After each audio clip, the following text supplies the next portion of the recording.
Breaking చూద్దాం ఒకసారి. హైదరాబాద్ కవాడిగూడలో దారుణం చోటు చేసుకుంది. భార్యపై కక్ష పెంచుకున్న భర్త ఆమెను విచక్షణారహితంగా పొడిచి చంపేశాడు. ఆ తర్వాత పోలీస్ స్టేషన్కు వెళ్లి తానంతట తానే లొంగిపోయాడు.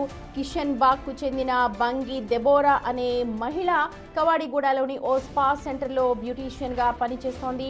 ఆమెకు 10 ఏళ్ల క్రితం ఒక ఆటో డ్రైవర్గా పనిచేసిన భర్త రాజుతో వివాహం జరిగింది. అయితే కొన్నాళ్ల క్రితం భార్యాభర్తల మధ్య మనస్పర్ధలు రావడంతో ఇప్పుడు వేర్వేరుగా ఉంటున్నారు.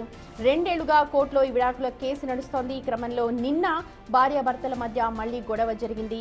ఉదయం దెబోరాను ఫాలో అవుతూ స్పా సెంటర్కు చేరుకున్న భర్త రాజు వెంట తెచ్చుకున్న కత్తితో భార్యపై విచక్షణారహితంగా పొడి చేశాడు. తీవ్ర రక్తస్రావం కావడంతో దెబోరా అక్కడికక్కడే ప్రాణాలు కోల్పోయింది. భార్యను చంపిన తర్వాత నిందితుడు రాజుయే నేరుగా అత్తాపూర్ పోలీస్ స్టేషన్కు వెళ్లి లొంగిపోయాడు. పూర్తి సమాచారాన్ని మా ప్రతినిధి విజయ్ అందిస్తారు.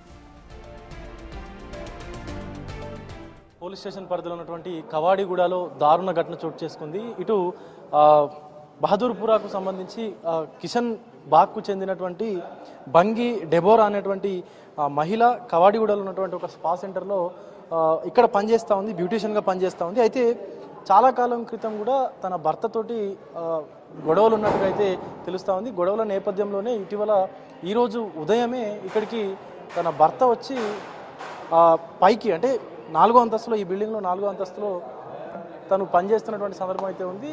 4వ అంతస్తులో లిఫ్ట్లో వెళ్తూనే తన భర్తతో గొడవ అయితే జరిగింది. గొడవ జరిగినటువంటి అనంతరము ఒక్కసారిగా ఈ ఏదైతే స్పా సెంటర్ ఉందో డోర్ ఓపెన్ అవ్వగానే కత్తితో తన భర్త వెంట తెచ్చుకున్నటువంటి కత్తితో భర్త రాజు విచక్షణ రహితంగా సుమారుగా 15 సార్లు కత్తితో పొడిచినట్టుగా ఇక్కడ ఉన్నటువంటి పక్కన ఉన్నటువంటి చూసినటువంటి ప్రతినిధులు ఆ స్పా సెంటర్కి సంబంధించినటువంటి వాళ్ళు అయితే చెప్తా ఉన్నారు. అత్యంత దారుణంగా రక్తపు మడుగులో ఇక్కడ డెబోరా పడిపోయి ప్రాణాలు వదిలినటువంటి పరిస్థితి కనిపించింది. అయితే ఇటు డెబోరాకు అలాగే రాజుకు సంబంధించి గత 2-3 సంవత్సరాలుగా కూడా కుటుంబ కలహాలు అయితే ఉన్నట్లుగా అయితే తన తల్లి చెప్తా ఉంది, డెబోరా తల్లి చెప్తా ఉంది. అలాగే చాలా రోజుల నుంచి కూడా వీళ్ళిద్దరూ విడిపోయి ఉంటా ఉన్నారు, 2 పిల్లలు ఉన్నారు.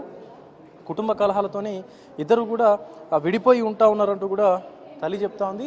అయితే ఇటు హత్య చేసినటువంటి వెంటనే అత్తాపూర్లో ఉన్నటువంటి ఓ పోలీస్ స్టేషన్కు భర్త రాజు పారిపోయి అత్తాపూర్ పోలీస్ స్టేషన్లో లొంగిపోయినట్టుగా అయితే కొంత సమాచారం అంతా ఉంది. అక్కడ ఉన్నటువంటి పోలీసులు కూడా రాజుని అదుపులోకి తీసుకున్నట్టు కూడా చెప్తా ఉన్నారు. అయితే ఈ ఘటనతో ఒక్కసారిగా ఇటు ఇదైతే కవాడిగూడ ప్రాంతం అంతా కూడా ఉలిక్కి పడిందని చెప్పాలి. అయితే ముఖ్యంగా అసలు డెబోరా హత్య వెనక కారణాలు ఏంటి అంటే ఈ యొక్క కాపురానికి రావట్లేదు అనేటువంటి కారణమేనా, లేకపోతే ఇతరాతర కారణాలు ఏమైనా ఉన్నాయా అంటూ కూడా ఇటు కేసు నమోదు చేసుకున్నటువంటి గాంధీనగర్ పోలీసులు దర్యాప్తు అయితే చేస్తూ ఉన్నారు. ఇటు డెబోరా మృతదేహాన్ని కూడా అంబులెన్స్లో గాంధీ ఆసుపత్రికి అంటే ఏదైతే పంచనామాకు సంబంధించి అలాగే పోస్ట్ మార్టానికి సంబంధించి కూడా డెబోరా మృతదేహాన్ని గాంధీ ఆసుపత్రికి తరలించి ఈ కేసుకు సంబంధించినటువంటి దర్యాప్తు అయితే పోలీసులు చేస్తున్నటువంటి పరిస్థితి అయితే కనిపిస్తూ ఉంది. వీడియో జర్నలిస్టు శ్రీకాంత్తో విజయ్ బిగ్ టీవీ కవాడిగూడ నుండి.